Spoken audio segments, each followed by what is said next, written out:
रहे हैं।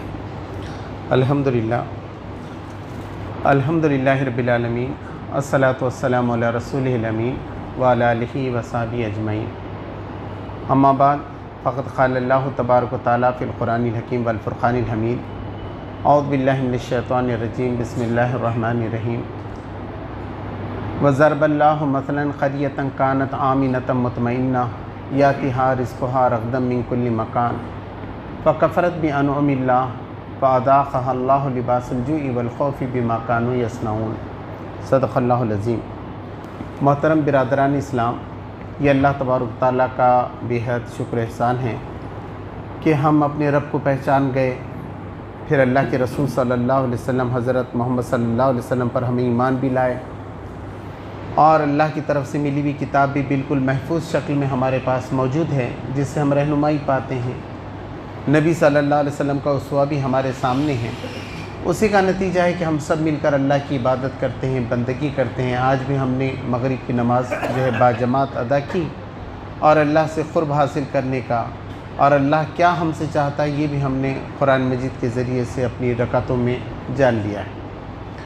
आज का उन्वान ये रखा गया है कि मौजूदा हालात में हमारी ज़िम्मेदारी क्या होगी। तो देखिए, हालात ये जो हैं ये तो अल्लाह के हाथ में होते हैं अक्सर, और कमोबेश फिर आपके अमल के मुताबिक वो तब्दील भी होते हैं, है ना। ये जब्र क़द्र का जो मसला है किस्मत का, कि आपकी कोशिशें कितनी हैं, अल्लाह की मदद आपके साथ कितनी आ रही है। जैसे कि बरसात है, बहुत बरसात हो गई तो नुकसान होता है, बहुत नुकसान होता है, फसलों का नुकसान होता है। आप देखते हैं कि पूरी हाहाकार मचती है, किसानों को मदद के लिए कहते हैं, लेकिन पानी तो नेमत है। अगर पानी आपको मिल रहा है तो आप तो फरावानी होगी उसके नतीजे में। तो इंसान को ये सोचना पड़ता है कि पानी बरसना हमारे हाथ में नहीं है, लेकिन पानी ज़्यादा बरस गया तो क्या करना चाहिए, उसको कैसे स्टोर करना चाहिए, कैसे इस्तेमाल में लाना चाहिए, इसके बारे में तो वो कोई तरकीब कर सकता है। ऐसे पानी नहीं आया, पानी बरसा ही नहीं, तो अब क्या करना चाहिए। तो इंसान को ये सोचना पड़ता है कि अब ऐसे में क्या करे। तो अल्लाह तबारक ताला ने जो उसको दिमाग दिया है तो उसके अंदर से फिर वो रास्ते भी निकलते हैं। अब हमने देखा कि कोविड आ गया था, और कोविड में क्या हो गया, सारे ताजिर हज़रात जो है परेशान हो गए, बिज़नेस पूरे बंद हो गए। लेकिन आप देखेंगे कि Rifah chamber of commerce and industries है, उसने वेबिनार का सिलसिला शुरू किया और ये बताया कि ऐसे मौके पे आप क्या क्या बिज़नेस कर सकते हैं, क्या ज़रूरतें हैं लोगों की जिसको आप पूरा कर सकते हैं। तो लोगों ने वो काम किया तो उनको बराबर पैसे मिलते रहे, उनको परेशानी का सामना नहीं हुआ, क्योंकि उस वक्त भी लोगों की ज़रूरतें थी, लोग खा रहे थे, पी रहे थे। एक साहब तो हैं, उन्होंने ये काम किया कि इलेक्ट्रिक का सामान बेचते थे। उन्होंने देखा कि सबसे ज़्यादा इस वक्त इलेक्ट्रिसिटी का पंप जो बिक रहा है वो सिर्फ एग्रीकल्चर का बिक रहा है। तो उन्होंने दूसरे सारे प्रोडक्शन बंद किए, सिर्फ एग्रीकल्चर मशीनें बनाई, तो काफ़ी उनको फ़ायदा हुआ। उन्होंने कहा कि मैंने सोचा, उनको हमने बुलाया तो बताया कि मैंने सोचा कि सब बंद हो गया, चलने वाली चीज़ तो ये है। तो अल्लाह तबारक ताला ने इसीलिए कहा कि हमने सोचने, समझने, देखने की, सुनने की ताकत इंसान को दी, उसको दिमाग दिया, दिल दिया, इसकी वजह से वो सोच के रास्ते निकाल सकता है। अब एक तरफ आप देखेंगे ऐसा कि तो लगेगा सारे मुसलमानों की परेशानी चल रही है, फ़लस्तीन में मुसलमान जो है दबाए जा रहे हैं और पूरे मुल्क में कोई उनका खैरख्वाह नहीं है। लेकिन आप इसी 1924 को, आज 2023 चल रहा है, 1924 को देखेंगे तो मुसलमानों के हालात सबसे ज़्यादा अबतर थे, सबसे ज़्यादा ख़राब, इतने कभी नहीं थे हुज़ूर सल्लल्लाहु अलैहि वसल्लम के बाद। खिलाफत ख़त्म हो गई जो हुज़ूर सल्लल्लाहु अलैहि वसल्लम से चली आ रही थी, मार्च 1924 में खिलाफत ख़त्म हो गई थी। और फिर ये मुसलमानों का जो बड़ा एम्पायर था उसके कई टुकड़े किए गए, मिस्र अलग हो गया, ईरान अलग कर दिए, और आपका इराक़ अलग हो गया, सऊदी अरब अलग हो गया, कितने टुकड़े हो गए उस मुल्क के, बहुत टुकड़े हो गए थे।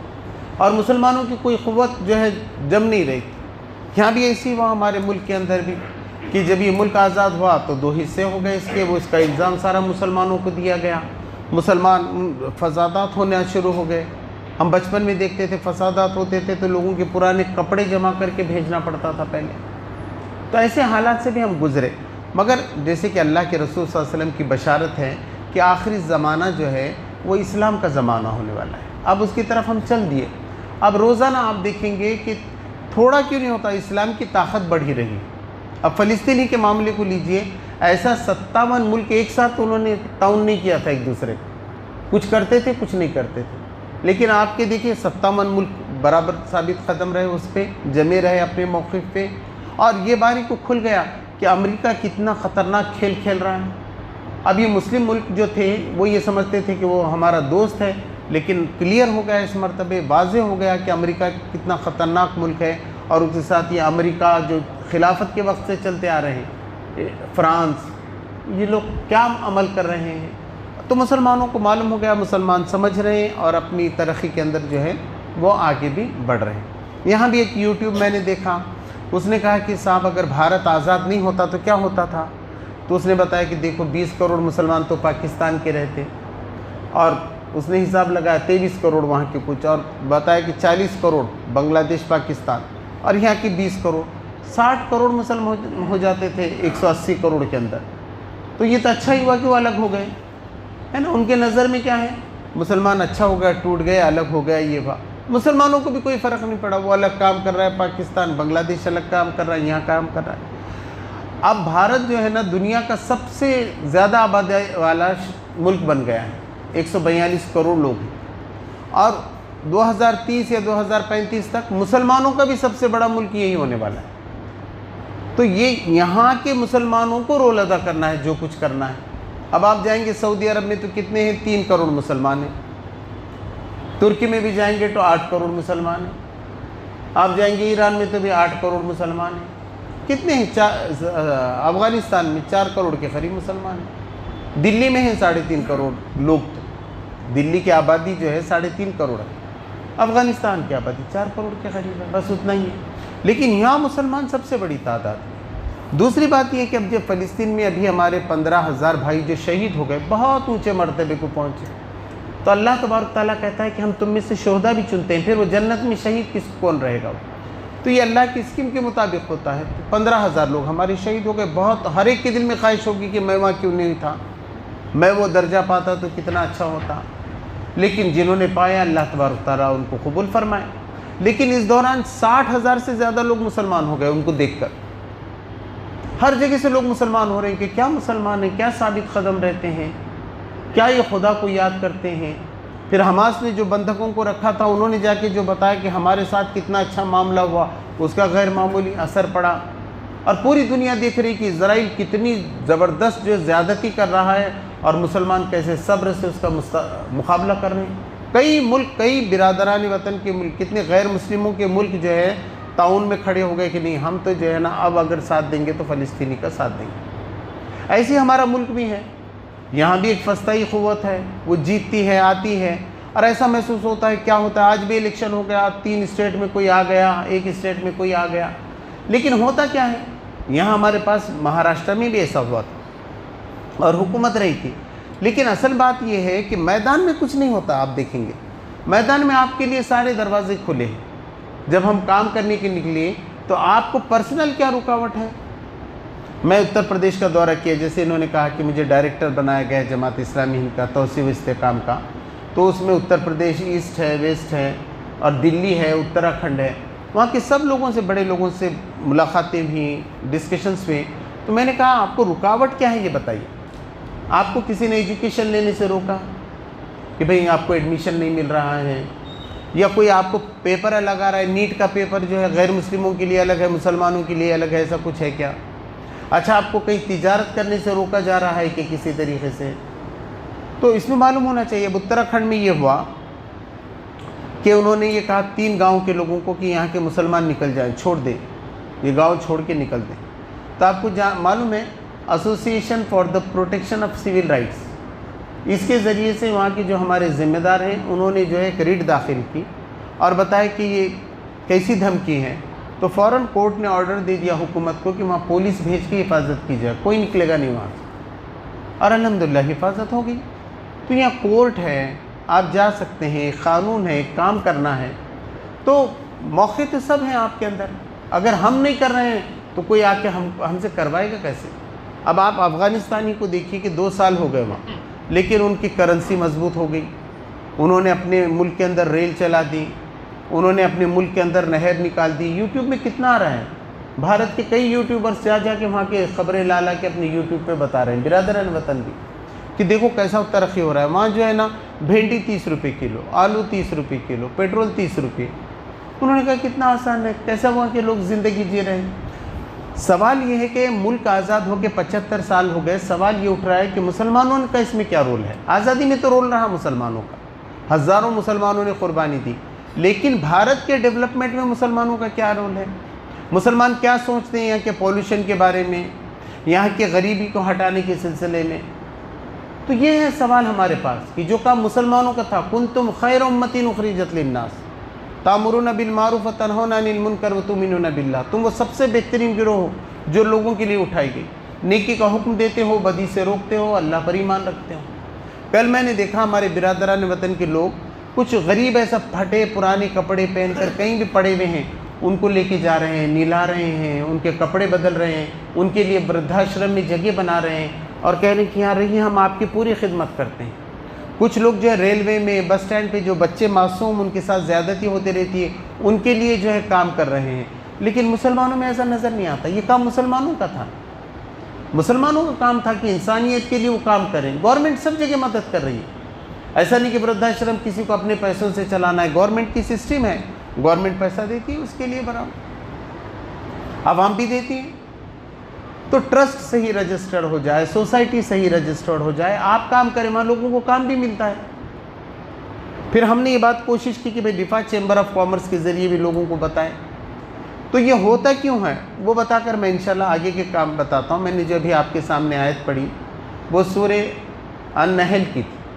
अन-नहल यानी शहद की मक्खी, और 112 नंबर की थी। उसके अंदर अल्लाह तबारक तआला फरमाता है वज़रबल्लाहु मसलन क़रियतन कानत आमिनतन मुतमइन्ना, कि अल्लाह तबारक तआला एक ऐसी बस्ती की मिसाल देता है जो अमन में थी, बहुत इत्मीनान के साथ रहती। यातिहा रिज़्क़ुहा रग़दम मिन कुल्ली मकान, हर तरफ से रोज़ी खींच खींच कर उसके पास आती है।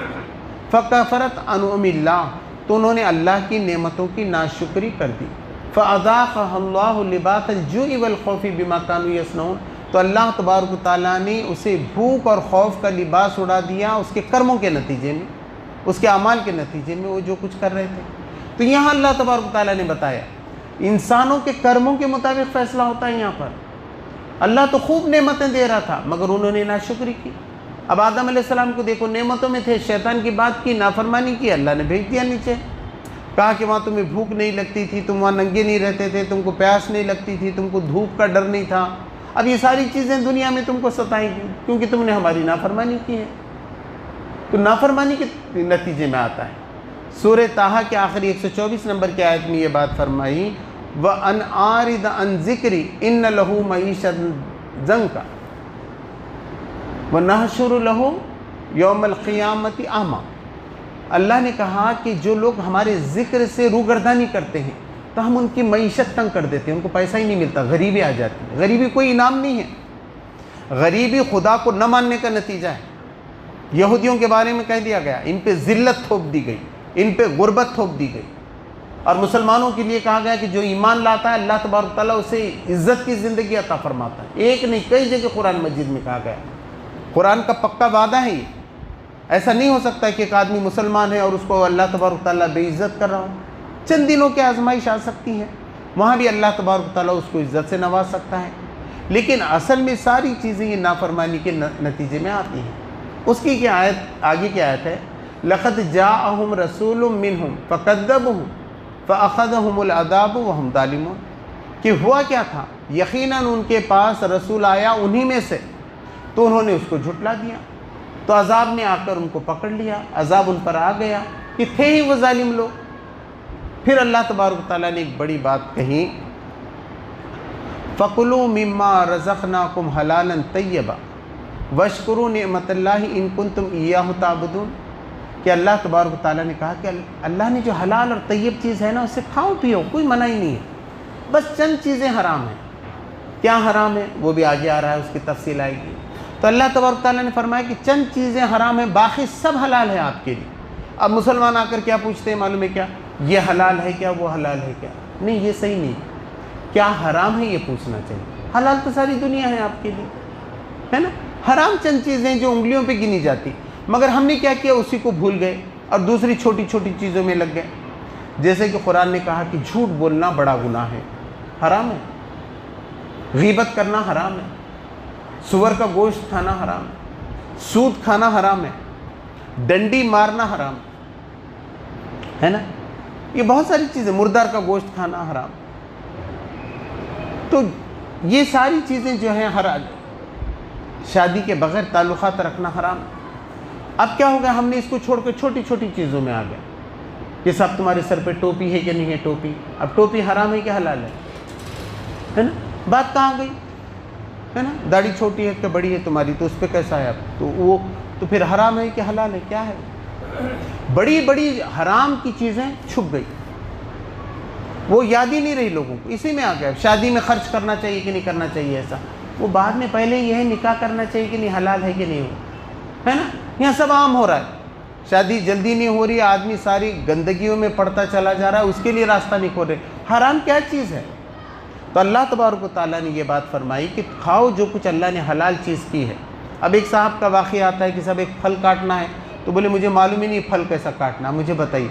फल काटने में हलाल हराम रहता है, इसीलिए वो पाबंदी लाए। वो उत्तर प्रदेश में ऐसी वो हलाल पे जो पाबंदी बोल रहे हैं ना, अब वहाँ क्या लिख रहे मालूम है, आटा हराम है कि नहीं, हलाल आटा। हलाल आटा कैसा रहता है साहब, हलाल शक्कर। तो क्या हुआ, वो कौन ने किया, वो गैर मुस्लिम ताजिरों ने किया। गैर मुस्लिम ताजिरों ने क्या देखा, टैक्टिस देखा कि मुसलमान हलाल नाम को पसंद कर रहे हैं, और ये लोगों को नादान है, ये कुरान नहीं पढ़ते, इनको मालूम भी नहीं कि अल्लाह की किताब में क्या लिखा हुआ। मौल साहब से पूछ लेते उन्होंने, बस अल्लाह ने मौल साहब से पूछने के वास्ते बोला कहीं कहीं कुरान में कि तुम मौल साहब से पूछ लो बोल के। कुरान तुम्हारे हाथ में है, एक ही कुरान है पूरी दुनिया के अंदर। और किसी अल्लाह को मानने का मतलब क्या है, शैतान भी मानता है अल्लाह को, शैतान नहीं मानता अल्लाह को। बात किया, उसने चैलेंज दिया, शैतान को मालूम है अल्लाह है बोल के। अल्लाह को मानने का मतलब है अल्लाह की बात मानना, और अल्लाह की बात क्या है, कलामुल्लाह, किताब कुरान। अब अल्लाह की बात को खोल के देखी नहीं हम। आप बताइए, मैं तो पक्का गारंटी से यहाँ खड़े रह के बोलता हूँ 99% मुसलमानों ने कुरान को पढ़ा ही नहीं। अब उन्हें मुसलमान कैसा हो गया, उसको मालूम ही नहीं उसके खुदा ने क्या कहा। कहा तो भी अरबी में पढ़ लिया बस आके। अब जैसा मौलाना ने पढ़ लिए, चलो वलादियाती ज़बहा फलमूरियाती क़दहा, किसी को नहीं मालूम क्या मतलब है, हमको नहीं मालूम। अब क्या करेंगे, बाहर जाके अमल क्या करेंगे। अच्छा, इस पर ध्यान भी नहीं है। इतना ही नहीं, मैं तो मदरसे के लोगों के पास गया, मैं सही बता रहा हूँ, जो मदरसों में पढ़ते हैं उनको कुरान दे के मैंने पूछा, क्योंकि मैं भी पहले तर्जुमा ही पढ़ता था ज़्यादा। कोविड में मैंने अरबी सीख लिया, या जमात इस्लामी की तरफ से जो कोर्स चला, आप कहीं से भी पढ़ के मैं बता सकता हूँ ग्रामेटिकली आप कि कुरान की आयत क्या है, उसका मतलब क्या है। अब मैंने मौलाना लोगों से पूछना शुरू किया तो वो बोले हमको भी नहीं आता इतना। तो भाई इंग्लिश स्कूल में जो पढ़ रहा है उसको इंग्लिश आती, मराठी स्कूल में पढ़ने वाले को मराठी आती है, लेकिन अरबी स्कूल में पढ़ने वाले को पूछो उसको अरबी नहीं आ रही ना। अब क्या बोलेंगे तुम। अब ये कल होगा कि नहीं, कल ये भी निकलेगा कि साहब यहाँ कुछ ना कुछ घपला चल रहा है, क्योंकि अरबी स्कूल वालों को अरबी नहीं आती। अब बताइए, तो इतना पैसा इतना चंदा कहाँ जाता है बोल के अगर सवाल उठा दिया किसी ने, गवर्नमेंट नहीं उठाया, तो क्या जवाब होगा हमारे पास। तो हमने तो देखा ही नहीं कि अरबी स्कूलों में सच्ची भी आती। कि आप, मैं चैलेंज दे के बताता हूँ, आप जाइए कोई भी यहाँ अरबी स्कूल में जाइए, बच्चे को दीजिए, उसको बोलिए कुरान इसका तर्जुमा करके बताओ क्या है। तो ये हालत, इसको बोलते हैं मुसलमान। तो कुरान को अगर आप पढ़ेंगे तो आपको मालूम होगा हलाल क्या है, हराम क्या है। वरना हमारे जहन में भी जो बचपन में हमने बातें सुनी थी, तो हमने तो यही सुना था। हज़रत फ़ातिमा रज़ी अल्लाह ताला अन्हा बहुत गरीब थी, हमेशा वो जो है पेवन लगे हुए कपड़े पहनते थे, घट्टे थे हाथ में, और खाने के लिए उनको कुछ नहीं रहता था। कभी अच्छा बना तो फ़कीर आ गया तो पूरा उनको देते थे। गलत नहीं है, ये जाहिद लोग थे। मगर वहीं मैंने फिर जब स्टडी किया तो मैंने लोगों से पूछा, हज़रत उस्मान भी वहाँ थे, नबी सल्लल्लाहु अलैहि वसल्लम की दूसरी बेटी भी उनकी निकाह में थी, उनके पास तो 300 ऊँट थे और रोज़ खूब दूध निकलता था, खूब खाना, वहीं रहते थे। तो क्या वो लोग, वो बहन भेजती नहीं थी क्या ये बहन के पास, है ना। एक बहन करोड़पति, 300 करोड़ की प्रॉपर्टी थी जब हज़रत उस्मान रज़ी अल्लाह ताला अन्हु का इंतकाल हुआ। करोड़पति थे वो ज़माने में। और उनका जो बैंक का खाता है आज भी है, उन्होंने जो खिदमत खल्क़ के रखा था अभी भी चल रहा है, उससे लोग फ़ायदा उठा रहे हैं मक्का में। आप यूट्यूब में जाकर देखिए। तो उन्होंने कहा भेजते थे, मगर इनका हाल ये था हज़रत अली वग़ैरह का और नबी सल्लल्लाहु अलैहि वसल्लम को देखकर कि जो चीज़ आती फ़ौरन खैरात कर देते थे। भीख नहीं लगी थी उनको, कमाते थे वो भी, मगर रखते नहीं थे, लोगों को खैरात करते थे। अब यहाँ तो भीख लग गई और अपने आप को सहाबा के बराबर ठहराने की कोशिश हो रही है। अब कितनी बुरी बात है। हाँ आप कमा रहे हैं, रोज़ का रोज़ 1 लाख कमा रहे हैं, 1 लाख खैरात कर रहे हैं, वाकई आप जाहिद हैं, मगर आपको तो मिल रहा नहीं। तो वहाँ आ रहे हैं आप कि जो अल्लाह का जिक्र नहीं करता उसको अल्लाह तबारक तआला तंगी करता है। बोले वो लोग तो खुदा को याद करने वाले थे, तो क्या खुदा ने तंगी कर दिया? फिर क्या हुआ कुरान का? कुरान तो ये कहता है कि जो अल्लाह के ज़िक्र से गाफिल रहता है, अल्लाह तबारक तआला उसकी रोज़ी को तंग करता है। तो फिर वहाँ सहाबा की रोज़ी को क्यों तंग हो रहा था? तो वो लोगों को खैरात कर रहे थे, अपने पसंद से कम इस्तेमाल कर रहे थे। अगर वो चाहते तो बहुत उनको जो है मिल सकता था। तो अल्लाह तबारक तआला ने कहा कि अच्छी और तय्यब चीज़ें तुम खाओ और उसकी नेमतों का शुक्र अदा करो, तुम उसको मानने वाले। उसके बाद फरमाया उसकी अगली आयत में, वला तक़ूलू लिमा तसिफ़ु अलसीनतकुम हादा हलालुम व हादा हराम लितफ्तरू अलल्लाहिल कज़िब, कि तुम अपनी ज़बानों से हलाल हराम मत बोलो। ये अल्लाह का हक़ है, अल्लाह बता सकता है अल्लाह हराम है क्या हलाल। हम जाके मौलाना से पूछने की कोशिश करते हैं, हाँ मुफ्तियान इकराम से पूछिए, कभी नहीं हो रहा। अब कई वाक़ियात मेरे सामने मैंने देखा, एक साहब वो रेती जमा कर रहे थे, दूसरे साहब जाके बोले इस्लाम में ज़ख़ीरा अंदोज़ा करना बहुत गुनाह है, बोले हराम है। मैं बोला रेत पत्थर खाने की चीज़ों के बारे में कहा गया कि ज़ख़ीरा अंदोज़ा नहीं होना, कुरान क्यों कहेगा भाई पत्थर मिट्टी जमा नहीं करना? मौलाना से पूछे, मौलाना ने बोले नहीं ये हराम नहीं। अब इन्होंने दिल से बोल दिया, अंदाज़ा लगा लिया। ज़ख़ीरा अंदोज़ी बोले तो अनाज के करने का है, तो पत्थर को बोल दिया इन्होंने। तो ऐसा दिमाग नहीं चलाना है, अपनी ज़बान से अल्लाह की तरफ झूठ नहीं गढ़ना है जब तक मालूम नहीं होता कि अल्लाह ने उसको हराम कहा है कि नहीं कहा, वरना उसके लिए आगे बताया जा रहा है। वला तक़ूलू लिमा तसिफ़ु अलसिनतकुम हादा हलालुम हादा हराम लितफ्तरू अलल्लाहिल कज़िबा, कि अल्लाह तबारक तआला के ऊपर तुम झूठ न। इन्नल लदीना यफ्तरून अलल्लाहिल कज़िबा ला युफ़्लिहून, तो जो लोग अल्लाह पे झूठ करते हैं ना, कभी वो कामयाब नहीं हो सकते। मताउन क़लील, दुनिया में कुछ इज़्ज़त उनको मिल सकती है इससे में, वलहुम अज़ाबुन अलीम, उनके लिए दर्दनाक अज़ाब की बात कही।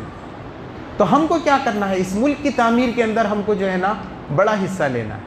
अब कैसे लेना है? देखिए मोमिनों के बारे में ये भी आया, मैं यहाँ एक मरतबा बम्बई में पूछ कर गया था, तो इसके बारे में क्या गया, सूरह अल-आराफ की 31वीं नंबर है, या बनी आदम खुज़ू ज़ीनतकुम इंद कुल्ली मस्जिद, ऐ बनी आदम, आदम के बेटों, जब मस्जिद में आओ ना सज धज कर आओ, जैसा मिनिस्टर से मिलने के लिए जाते हो। यहाँ बादशाहों के बादशाह से तुम्हारी मुलाकात होने वाली है। पहले क्या था, जो लोग धार्मिक रहते थे ना, फटे हुए कपड़े, बिल्कुल नहीं, दाढ़ी ऐसी लटके हुई है, कभी धोए नहीं, साल साल से नहाए नहीं, तो समझते थे क्या अल्लाह वाले हैं ये। अल्लाह ने बोला नहीं, गुस्ल करो, पाक साफ करो, वुज़ू करो, अच्छा ताहरत लो और अच्छे कपड़े पहन कर आओ। वकुलू वशरबू वला तुसरिफ़ू, और खाओ पियो, कोई बना नहीं है। यहाँ खाते थे, मुझे पिछले वक्त ऑब्जेक्शन होता था, मैं यहाँ आता तो कैसा खाते हैं यहाँ के लोग, पूरी चाइनीज़ डिशें और ये सामान ये वो, मगर जब मैंने कुरान में पढ़ा तो अल्लाह तबारक तआला ने बोला इससे रोका नहीं जा सकता, खा सकते लोग, है ना। कई दुनिया में बाहर से मंगा के भी खा सकते, इसको तो कोई रोक नहीं सकता। किसको? अल्लाह ने जिसे हलाल किया आप कैसा हराम ठहरा सकते हैं?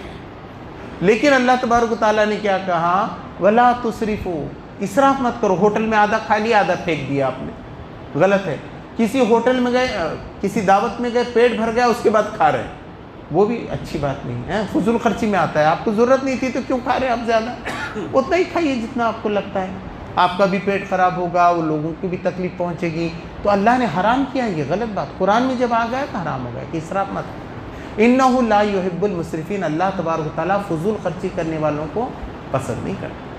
फिर अल्लाह तबारक तआला ने अब मुसलमानों को बोलते ये नहीं करना, ये पहनना नहीं है, मोती नहीं पहनना है, सोना नहीं है, चांदी नहीं है, सब है ठीक है। कुछ चीज़ें मर्दों पे हराम है, ख़वातीन तो पहन सकती हैं ना, सोना पहन सकती हैं, कि चांदी के ख़वातीन पे पाबंदी है। तो अल्लाह तबारक तआला ने फरमाया, कुल मन हर्रम ज़ीनत अल्लाहि अल्लती अख़रज लिइबादिही वत्तय्यिबाति मिन रिज़्क़, इनसे पूछो कि अल्लाह ने कब हराम किया, किसने हराम किया? अल्लाह ने जो ज़ेवरात ज़मीन से निकाले थे, मोती निकाले थे, सोना निकाला था, चांदी निकाले थे, हीरे निकाले थे, तो ये किसके लिए हैं? किसने हराम किया? वत्तय्यिबाति मिन रिज़्क़, और पाक चीज़ें। एक आदमी का दिल बोल रहा है भाई कबूतर का गोश्त खाना है, खा सकता है ना। नहीं, एक बहुत अच्छा वहाँ का फल है तुर्की का, वो मंगा कर खाना चाह रहा हूँ, वो अफ़गानिस्तान के ड्राई फ्रूट बहुत अच्छे आते हैं वहाँ से, मंगा के खा सकता है। वो क्यों नहीं खा सकता? किसने हराम कर दिया? अल्लाह तबारक तआला ने कहा ये किसने हराम कर दिया? फिर एक बहुत बड़ी बात कही, कुल हिया लिल्लज़ीना आमनू फिल हयातिद दुनिया, ये सब मुसलमानों के लिए अल्लाह ने मेरा है, काफिरों के लिए बनाया क्या कि वो खाएं अच्छा और अच्छे अच्छे बंगलों में रहें, अच्छे अच्छे गाड़ियों में रहें। हमको तो यही समझाया गया, बोलिए दुनिया काफिरों के लिए है, मोमिनों के लिए जन्नत है। मगर हमने अब यह आयत पढ़ी आप और सबकी तफासिर पढ़ी आप इसमें से, सूरह आराफ में जाकर 31 और 32 नंबर की, कोई भी मौलाना की उठा के पढ़िए, उसमें ये बात लिखी हुई है कि ये सब मुसलमानों के लिए, मुसलमानों को अच्छे कपड़े पहनना चाहिए, अच्छे ज़ेवरात भी पहन सकता है वो, है ना। नबी सल्लल्लाहु अलैहि वसल्लम के पास एक बार 7,000 दिनार का एक जोड़ा आ गया, हुज़ूर सल्लल्लाहु अलैहि वसल्लम ने इसको ज़ेब-ए-तन किया, फिर निकाला, ताकि उनको मालूम हो कि उम्मत पे हराम नहीं है महंगे कपड़े पहनना, अगर उसकी हैसियत है तो। एक आदमी की हैसियत है, बहुत अच्छी हैसियत है, क्यों नहीं करेगा वो, क्यों नहीं अच्छे कपड़े पहनेगा वो, बल्कि शुक्रगुजारी का इजहार है अच्छे कपड़े पहने। एक बार एक साहबी ने भी पूछा, अल्लाह के रसूल मुझे ज़रा कपड़े अच्छे, जूते कपड़े, तो ये गुरूर में आता है क्या? हुज़ूर ने कहा नहीं, अल्लाह जमाल है और जो है वो अल्लाह जमील है और जमाल को पसंद करता है। अल्लाह खुद खूबसूरत है और ख़ूबसूरती को पसंद करता है। और अल्लाह ने ये बनाए क्यों तुम्हारे लिबास? एक जगह फरमाया, क़द अंज़लना अलैकुम लिबासन युवारी सौआतिकुम वरीशा, कि अल्लाह ने तुम्हारे लिए जो लिबास उतारा तुम्हारे सतर को छुपाने के लिए और तुम्हारी खूबसूरती को बढ़ाने के लिए। आदमी बहुत खूबसूरत दिखता है ना, अच्छा ड्रेस पहने, वो टिप टॉप पहने, है ना, दर्जी ने भी उसको अच्छा सिया हुआ हो, तो एकदम आदमी का रूप बदल जाता है। तो अल्लाह ने कहा, अल्लाह ने ऐसा तक़वीम पे तुमको पैदा किया, तो ये सब तुम्हारे लिए होना चाहिए। तो सहाबा को भी ये हुआ कि फिर ये गैरों को क्यों मिल रहा है, ये सारी चीज़ें गैरों को क्यों मिल रही हैं? तो अल्लाह तबारक ताला ने कहा, नबी सल्लल्लाहु अलैहि वसल्लम ने फिर हदीस के ज़रिए समझाया कि उसूल है, लैसा लिल इंसानी इल्ला मा सा, इंसान जो कोशिश करेगा उसको मिलेगा। जो आदमी पैसा कमाने के लिए कोशिश करेगा, दुकान खोलेगा, उसको पैसे मिलेंगे। जो पढ़ने के लिए स्कूल में जाएगा, सीखने की कोशिश करेगा, वो सीख सकता है। तो एक हद तक है, इसके अंदर लोगों ने कहा है कि कुछ परसेंट इंसान की कोशिश का है और कुछ अल्लाह की परसेंटेज है उसके अंदर। एक आदमी कभी कभी पूरा 100% कोशिश कर दे फिर भी नहीं मिल सकता, क्योंकि अल्लाह की मर्ज़ी नहीं होती है वहाँ पर, एक हिस्सा है उसका भी। तो अल्लाह की मर्ज़ी भी मिल जाए, आपकी कोशिश भी हो जाए तो कामयाब होता है। तो ऐसा गैर मुस्लिम भी कामयाब हो रहे हैं, खालिसतन यौमल क़ियामा। लेकिन क़ियामत के दिन सिर्फ मुसलमानों को सारी नेमतें मिलेंगी, काफिरों को, मुशरिकों को, मुनाफिकों को हरगिज़ कोई चीज़ नहीं मिली। कज़ालिका नुफ़स्सिलुल आयाति लिक़ौमिन यअलमून, इस तरह हम अपनी आयतें तफसील से बयान करते हैं इल्म रखने वालों की। तो अल्लाह तबारक व तआला ने ये सारी बातें खोल कर रखी हैं। अब सवाल ये, भारत में क्या करना है? तो भारत की तामीर में हमको हिस्सा लेना है। सोचना है या पोल्यूशन बढ़ रहा है, तो ये पोल्यूशन को हम कैसा ख़त्म कर सकते हैं? आप इसमें जाइए तो आपके लिए रास्ते खुल जाएंगे, खूब पैसे मिलेंगे इसके अंदर भी आप। अब एक साहब मुझे मिले, नीट का एग्ज़ाम दे रहे हैं नौजवान। मैंने पूछा क्या करेंगे आप नीट पढ़ के? तो उन्होंने बहुत क्लियर बताया, मैं जानवरों का डॉक्टर बनना चाहता हूँ, और मैं देखता हूँ ये कुत्तों को बहुत सताया जाता है और जानवरों को बहुत सताया, मैं इनके लिए कोई तदबीर करना चाह रहा हूँ। वाकई वो शख्स कामयाब होने वाला, क्योंकि नबी सल्लल्लाहु अलैहि वसल्लम रहमतुल लिल आलमीन थे, वो कुत्तों पे भी रहमत करते थे, जानवरों को भी ऐसा मारेंगे नहीं वो। तो उसके लिए क्या तरकीब हो सकती है? अब अगर वो शख्स ढूंढेगा ना, उसको मालूम होगा कि ये जंगली जानवरों का इंतज़ाम किस तरीके से करना चाहिए। आदमी स्टडी करे, उस पर गौर व फिक्र करे तो होता है। अब आप देखिए मछली के प्रोजेक्ट्स कितने चल रहे हैं। अब मैं आपको और एक अच्छी बात याद आ गई इस वक्त ही, कि यहाँ क्या है, ये चल रहा है कि साहब हिंदू राष्ट्र बनाना है। मौजूदा हालत में आपने सुना होगा ना, इसको हिंदू राष्ट्र बनाना है। तो हिंदू राष्ट्र बनाना है तो क्या करना है मेरे को बताइए? तो कोई भी पिक्चर क्लियर नहीं है कि भाई आप रामायण के मुताबिक बनाएंगे, कि भगवद गीता के मुताबिक बनाएंगे, कि वेदों के मुताबिक बनाएंगे, है ना। अब जिसके मुताबिक बनाएंगे उसको सामने लाना पड़ेगा, उसका मुताला करना पड़ेगा। तो आपने देखा क्या टीवी में कोई प्रोग्राम कि रामायण क्या है बोलकर? किसी ने देखा? अभी चल रहा है कोई प्रोग्राम? नहीं। भगवद गीता पे देखा? नहीं। वेदों पे देखा? नहीं देखा। कुरान पे देखा कि नहीं? कुरान पे देखा ना, कुरान में क्या है? आगे की पूरी डिबेट यह है कि कुरान में क्या है, मोहम्मद सल्लल्लाहु अलैहि वसल्लम ने क्या। तो इसको मुस्लिम राष्ट्र बनाने का कि हिंदू राष्ट्र बनाने का है ना। अब मैं बताया, गैर मुस्लिमों से मुलाकात हो गई, साहब हम इतना पैसा दे के कभी इतने चैनल्स नहीं चला सकते थे जितना आपने कुरान का प्रचार कर दिया, है ना। उसमें झूठ भी लगा दिया। अब क्या हो गया, बहुत से यूट्यूबर पैदा हो गए। यूट्यूबर ने बताया देखो ये टीवी में बहुत गलत बताया, कुरान में ऐसा नहीं ऐसा है। वो देख के लोग मुसलमान हो गए। अब गैर मुस्लिम ही परेशान हैं कि साहब कभी इतने मुसलमान नहीं हुए जितने 10 साल में मुसलमान हो गए, क्योंकि मालूम हुआ ना कि कुरान में क्या है। कौन, हम भी नहीं पहुंचा रहे थे, नेशनल टीवी पहुंचा रहा है, मुझे बताइए। तो इससे साफ मालूम होता है वहाँ कुछ है नहीं। हम बोले लाओ देखेंगे ना क्या है, रामायण में क्या है, तो कैसा हम भी देखेंगे क्या है। मौलाना मौदूदी अलैहि रहमान ने भी कहा था कि भाई नाफिज तो करो, चलो नाफिज कर दो, रामायण नाफिज करो, हम भी देखते क्या है, हमारे उसमें हुकूक क्या होंगे। भगवद गीता वो कहीं भी बात नहीं है, उनके पास रामायण है राम के बगैर, राम का कैरेक्टर ही नहीं है कहीं भी, है ना। एक तरफ आप रामायण में राम का कैरेक्टर देखिए, और आज मौजूदा सरकार में मुझे बताइए कि वैसा कैरेक्टर किसका है ना। आप भगवद गीता पढ़िए, उसके अंदर अर्जुन के जैसा कैरेक्टर किसका है, मुझे बताइए आप, है ना। है ही नहीं, वो गायब है, खाली नाम ज़बान पे है, कोई पढ़ता नहीं, उसका कोई प्रचार नहीं है, कोई किताब नहीं बढ़ रही है, कोई डिस्कशन उस पर नहीं हो रहा है। तो इससे समझना चाहिए कितना दिवालियापन है, क्या कर रहे हैं, कैसा करने वाले हैं, कुछ क्लियर तो होना चाहिए ना। वहाँ सिर्फ एक चीज़ है बस, वो है मुस्लिम दुश्मनी, कि मुसलमानों के ख़िलाफ़ आवाम को जो है नुकसान पहुँचाया जाए। आप देखते हैं उसके नतीजे में फिर क्या होता है, लिंचिंग होती है, कोई नए प्रॉब्लम्स क्रिएट होती है। एक तरफ ये है, दूसरी तरफ इनका ही रवैया क्या है मालूम है, मुसलमानों के लिए कोई रोक टोक नहीं है। अब आप मस्जिद बनाना चाहें आपको इजाज़त, आप मदरसा खोलना चाहें इजाज़त, आप स्कूल खोलना चाहें इजाज़त, आप तिजारत करना चाहें इजाज़त है, आपको कहीं भी रुकावट नहीं। मुझे बताइए किसी को रुकावट है इस सिलसिले में? पूरे भारत में कहीं, मैं उत्तर प्रदेश में पूछा जाए, मैं बोला आपको रुकावट नहीं तो अपने काम करो ना, आप अपने काम से काम रखो, आप काफ़ी स्कूल खोलो, आप अच्छे बिजनेस खोलो, आपको रुकावट क्या है? आप मुसलमान होने के हिस्से से आपको रुकावट क्या है? कोई रुकावट नहीं है, आपके लिए मौके ही मौके, इसको बोलते हैं अपॉर्चुनिटी। तो इंसान को अपनी दिमाग से काम लेना चाहिए कि ये मुल्क हमारा है, तो यहाँ का पुलिस स्टेशन भी हमारा है, तो पुलिस स्टेशन में जाना, पुलिस वालों से बात करना, है ना, उनके लिए प्रोग्राम्स रखना, सरकारी ऑफिसर्स में जाना। अब मैं आपको बताता हूँ, ये मछली का प्रोजेक्ट जो है, अब देखिए चाहे वो रामायण हो, क्या भगवद गीता हो या वेद हो, अक्सर ये लोग बोलते हैं कि इसमें जीव हत्या नहीं है, जीव हत्या पाप है, वेजिटेरियन हो जाना चाहिए, है ना। भारत के कितने लोग वेजिटेरियन हैं? भारत के 20% लोग वेजिटेरियन हैं, बड़ी मुश्किल से 80% लोग गोश्त खाते। अब कैसा, इसको रोको ना। पहले मैंने बोला भाई जीव हत्या पाप है ना, पहले जीव हत्या रोक दो, कुछ नहीं कटना कल से, मुर्ग नहीं, बकरा नहीं, मछली नहीं, क्या होगा? नहीं हो सकता ना। भारत के 3 तरफ समंदर है, खरबों रुपए की तो रोज़ मछली निकलती, वो भी बस नहीं हो रही। तो गवर्नमेंट क्या कर रही है मालूम है, अगर आप मछली का धंधा करना चाहें तो उसके प्रोजेक्ट्स हैं। एक 25 लाख का प्रोजेक्ट है, हमारे पास 2 लोगों ने किए। अगर आप 25 लाख का प्रोजेक्ट करते हैं तो अगर औरत के नाम पे करते हैं, लेडीज़ के नाम पे, तो आपको 15 लाख रुपए मिल रहे हैं, गवर्नमेंट दे रही है, ऐसा करो। और जेंट्स के नाम से करते हैं तो 10 लाख रुपए मिल रहे हैं। फिर मालूम हुआ मुसलमान बैंक से कर्जा लेके नहीं करता, तो अब ये रियायत रखा है वो डिपार्टमेंट ने कि अगर आप अपने पैसे लगाएंगे भी तो गवर्नमेंट आपको मदद करेगी, और कर रही है अभी भी, हम दिला रहे हैं लोगों को। आप भी कर सकते हैं, अभी 2 लाख का भी कर सकते हैं उसमें का, तो उसमें से 40% तक गवर्नमेंट आपको दे रही है पैसा।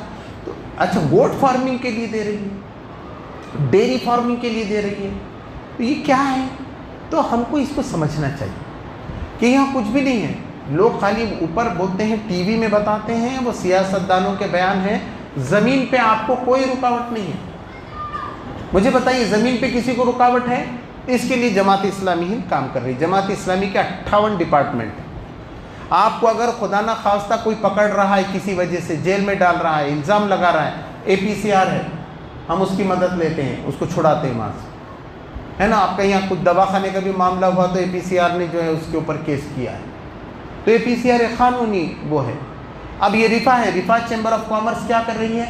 आपको बिजनेस सिखा रही है, मर्दों को, औरतों को, यहाँ तक कि पूरे मुल्कों में जाना। हमने UAE में प्रोग्राम लिया, बांग्लादेश में लिया, चाइना में लिया, अब अफ्रीका में ले रहे हैं। हमारे लोगों के 5-5 मुल्कों में ऑफिस खुल गए। भाई KFC आके यहाँ खोल सकती, तो हम क्यों नहीं खोल सकते? और हमारी सरकार भी ये बोल रही कि साहब बाहर जाके आप अच्छे बिजनेस करो लो, तो हमको जाना चाहिए। पूरे मुस्लिम मुल्कों में भी जाने की इजाज़त है, तो आप जाइए, आप अच्छा बिजनेस कीजिए, उसके अंदर कोई रुकावट ही नहीं है आपके लिए। तो आप रिफा का हो गया। आप स्टूडेंट इस्लामिक ऑर्गेनाइजेशन है जो काम कर रही है लड़कों में, GIO है, गर्ल्स इस्लामिक ऑर्गेनाइजेशन है। ऐसे 58 डिपार्टमेंट। फिल्म है, छोटी छोटी फिल्में बना रहे हैं अखलाकी, बड़ी फिल्में भी बनाइए, किसने मना किया है? कुरान क्या कहता है? हराम क्या चीज़ है? जो अल्लाह के अहकाम के मुताबिक ना हो। लोगों ने एक मरतबा पूछा, अल्लाह के रसूल सल्लल्लाहु अलैहि वसल्लम ने लोगों से सवाल किया कि लोगों बताओ, कोई मर्द अगर अपनी बीवी के साथ रात गुजारता है तो उसको सवाब मिलेगा कि नहीं मिलेगा? तो साहबा ज़रा ये हो गया और उन्होंने कहा, मौलाना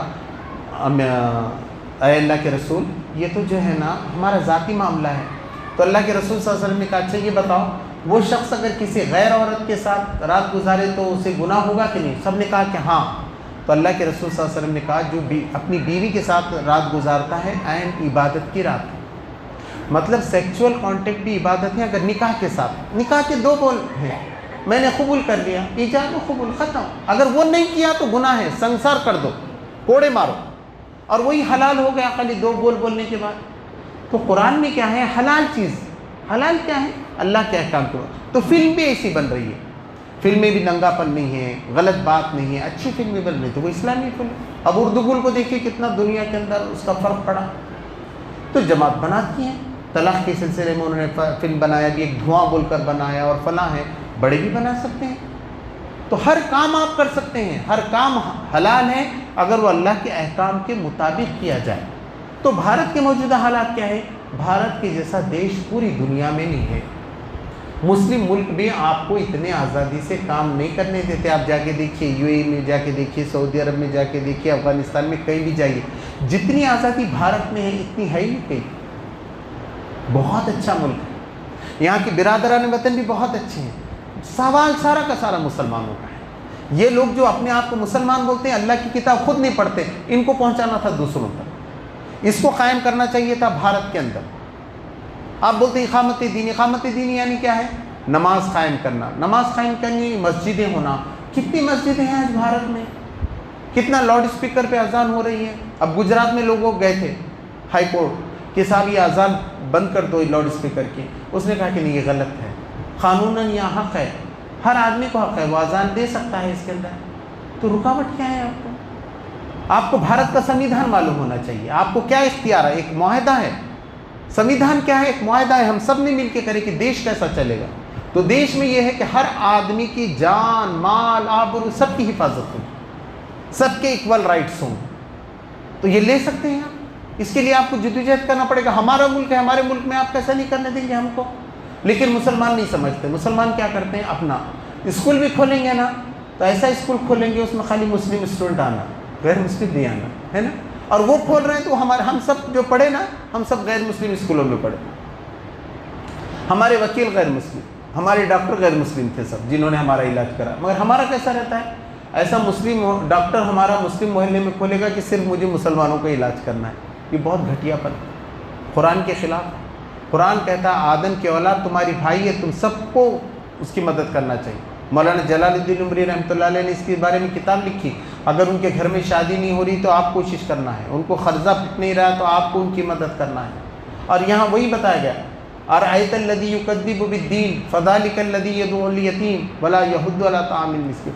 क्या तुमने देखा नहीं कि दीन को कौन छुटलाता है? वही है जो यतीम को धक्के मारता है, गरीब के खाने पे नहीं उठ सकता। फ़वैलुल लिल मुसल्लीन अल्लज़ीना हुम अन सलातिहिम साहून। और तबाही है उन नमाजियों के लिए जो अपने नमाज से गाफिल हैं। यानी अब यहाँ नमाज पढ़े, अब क्या हुक्म मिला वो इतनी मालूम है, बताइए। अब यहाँ का कुरान क्या कह रहा है? जाके सबकी मदद करो। बस हम क्या समझे, मगरिब पढ़े जन्नत पक्की हो गई, अब जाके सो जाने का, ईशा के बाद बिरयानी खाना है, सो जाने। वो कह रहा है कि उदू इला सबील रब्बिका बिल हिकमति वल मौइज़, कि जाओ लोगों को दावत दो, ये कुरान बताओ, ये मोहम्मद सल्लल्लाहु अलैहि वसल्लम बताओ। हम बताने के लिए तैयार नहीं। बिजनेस में ऐसा है कि तुम कितना भी कमाओ। सूरह नूर में ये बात फरमाई गई 37वें आयत में कि ये ऐसे लोग हैं कि इनकी तिजारत और इनकी खरीद फरोख्त इन्हें गफलत में नहीं डालती, अल्लाह के ज़िक्र से, नमाज पढ़ने से, ज़कात देने से। बताइए, ये ऐसे लोग हैं कि भाई नमाज का वक्त हुआ चले, कुरान का पढ़ने का वक्त हो गया, कुरान पढ़े, तिजारत कर रहे हैं, खूब तिजारत कर रहे हैं। ये तो आज के मौजूदा हालात में मेरा अपना ऐसा ख्याल है कि रुकावट कुछ नहीं है बाप। सवाल मेरा आपका है, आप खुद जायज़ा लीजिए, आप 24 घंटे में क्या कर रहे हैं। अल्लाह ने जो कुरान में आपको बताया, पहले तो कुरान नहीं मालूम तो आप कुरान पढ़िए, पहले तजवीज़ से पढ़िए, फिर अरबी सीख लीजिए। 6 महीने में, साल भर में आपको पूरा कुरान समझ में आ जाएगा। 1 साल के अंदर होता है। अगर ये आप करेंगे तो आपकी मुसीबत दूर हो सकती है। ना तो आप इंतज़ार करेंगे कि साहब वो कोई दूसरे पार्टी का आएगा, प्रधानमंत्री बनेगा तो शायद वो हमारे दुख दर्द दूर करेगा, नहीं कर सकता। आपको इज्तिमाइयत के अंदर आना है। कुरान ने कहा कि जैसे वो सब लोग मिलकर तुम पे टूट पड़े हैं, जब तक पूरी उम्मत मुस्लिमा एक होकर मुकाबला नहीं करती तो दुनिया में फसाद फैल जाएगा। पूरी उम्मत को एक बनाना, इत्तेहाद मिल्लत। हम जाएं लोगों के पास, डिस्कशन करें, उनके साथ मिलें, मुसलमान मिल के करें। कोई दवाखाना खोल रहा है तो उसमें मदद करें, कोई यूनिवर्सिटी खोल रहा है तो उसके अंदर मदद करें। जिसकी जो लाइन है अल्लाह तबारक ताला उसके बारे में उसको पूछेगा। तो मौजूदा हालात में यही काम करने, कोई खौफ नहीं है, कोई डर की बात नहीं है, कोई दिल को लगाने की बात नहीं है। या जो जैसी कोशिश करेगा अल्लाह तबारक ताला उसको मौका देगा। यह डेमोक्रेसी है। आप भी कल इलेक्शन में खड़े रह सकते हैं। आप जीत क्यों नहीं रहे? अब ये 4 इसमें इलेक्शन हुआ तो सेक्युलर पार्टियां क्यों नहीं जीतती? पीछे पड़ गई, कम हो गई कहीं ना कहीं। आप माहौल नहीं बना सकती, लोगों को वो फैसिलिटीज़ नहीं दे सक रही हैं। तो आपको देखना चाहिए। अब हाथून है एक जगह, वहाँ जमात इस्लामी की ग्राम पंचायत है। आप जाके देखेंगे 2 साल पहले की तस्वीर और आज की, पूरा शहर बदल के रख दिया है जमात इस्लामी। कोई करप्शन नहीं, अपने पैसे डालकर पूरा काम कर रहे हैं। ज़रूर उसका विज़िट करना चाहिए, हम देखना चाहिए। यहाँ भी हम म्यूनसिपलिटी की एक आधी सीट लड़ाना चाहिए। ये है इस्लाम। बैठने का ना, मस्जिद में कितने भी दिन आके रोज़ नमाज़ पढ़ के एक और बैठेंगे आप, और कितनी बार आप जो है ना वो दुआ पढ़ते रहेंगे कि बर्बाद हो जाए वो। तो ऐसा कोई बर्बाद होगा? आपको आगे बढ़ना। अल्टरनेट क्या है? अगर यहाँ की हुकूमत है उसका अल्टरनेट क्या है? तो अल्लाह तबारक ताला ये देखता है, अगर आप उससे काबिल हैं। तहरीक इस्लामी कामयाबी की शराइत और बनाओ बिगाड़ में मौलाना सैयद अबुल आला मौदूदी अलैहि रहमान ये बात लिखी है कि जिस दिन आपकी सलाहियत 50% से भी ज़्यादा बढ़ जाएगी, कम से कम 50% तो होना। अगर उनके अंदर 100% है गैर मुस्लिमों में, आप में 50% भी सलाहियत पैदा होगी, अल्लाह हुकूमत आपको दे दे। अब हमको मस्जिद नहीं चला सक रहे हम, हमारे स्कूल कैसे हैं देखिए, हमारे दवाखाने कैसे। आप इसमें आके आइए, मैं बता रहा हूँ ना, यतीम खाने खोलिए, ये जो मजबूर लोग हैं उनके लिए काम कीजिए। हर आदमी हर काम नहीं कर सकता। आपको क्या पसंद है? कौन आदमी जानवरों के लिए काम करना चाह रहा है, कौन आदमी मेडिकल में काम करना चाह रहा है, कौन आदमी एजुकेशन में काम करना चाहिए, इसमें आगे बढ़िए आप। इस तरीके से करके हम इस मुल्क को जो है संवार सकते हैं, एक नई दिशा दे सकते हैं, और यही काम हमको करना है। लेकिन इसमें सबसे पहले कुरान का मुताला। पूरी दुनिया का कुरान एक है। छोटे से छोटे खेड़े में जाइए, बड़े से बड़े वाशिंगटन में जाइए, एक ही कुरान है। अगर आप पढ़ेंगे तो आप एक हो जाएंगे। दूसरा है नबी सल्लल्लाहु अलैहि वसल्लम की अहादीस, कि हुजूर सल्लल्लाहु अलैहि वसल्लम ने हदीस में क्या बात फरमाई। तीसरा है हुजूर सल्लल्लाहु अलैहि वसल्लम की जीवनी सीरत, इसको पढ़ना पड़ेगा। आप कितने महान नेता थे, कितने बड़े पैगंबर थे, आपको खुद समझना पड़ेगा क्या ऐसा व्यक्ति होता है। आप रो देंगे कोई भी सीरत की किताब पढ़ेंगे तो क्या क्या तालीमात है, किसी में नहीं। और चौथा आता है फिर इस्लामी लिटरेचर, औलिया अल्लाह है, साहबा इकराम है, जमात है, ये है, इसके जो सारे लिटरेचर हैं उसका चौरा। मौलाना सदरुद्दीन इस्लाही साहब ने मुताला कैसा करें, उसमें ये सारी चीज़ों को डिटेल से लिखा है। पहले कुरान नहीं मालूम है, इधर उधर की किताबें पढ़ने से आपको जो है फ़ायदा होने वाला नहीं है। दूसरी बात मैं आपको बताता हूँ कि बहुत से लोगों से डिस्कशन हुए, यहाँ मराठा लोगों से भी डिस्कशन हो गए, हमारे काफ़ी थे, तो उन्होंने कहा कि भाई सब शिवाजी महाराज को मानना चाहिए। मैं उनसे अकेले में बात किया कि पहले देखिए पूरे कितने हैं मराठा, कितने हैं पूरे भारत में, 8 से 10 करोड़ हैं, वो लोग मानते हैं। तो दुनिया जो 800 करोड़ है, तो क्या 790 करोड़ लोग फिर मानेंगे कि शिवाजी महाराज को मानेंगे? पूरा जैसा आप मानते हैं ऐसा हो सकता है। अच्छा, शिवाजी महाराज ने क्या क्या तालीम दी है, फाइनेंस के सिलसिले में क्या तालीम दी है ना, ये सब मालूम करना चाहिए।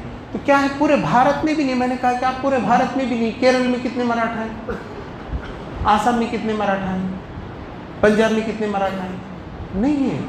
ऐसी जात हैं तो एक हिस्से में है, राजपूत हैं तो एक हिस्से में है, मुसलमान पूरे भारत में है।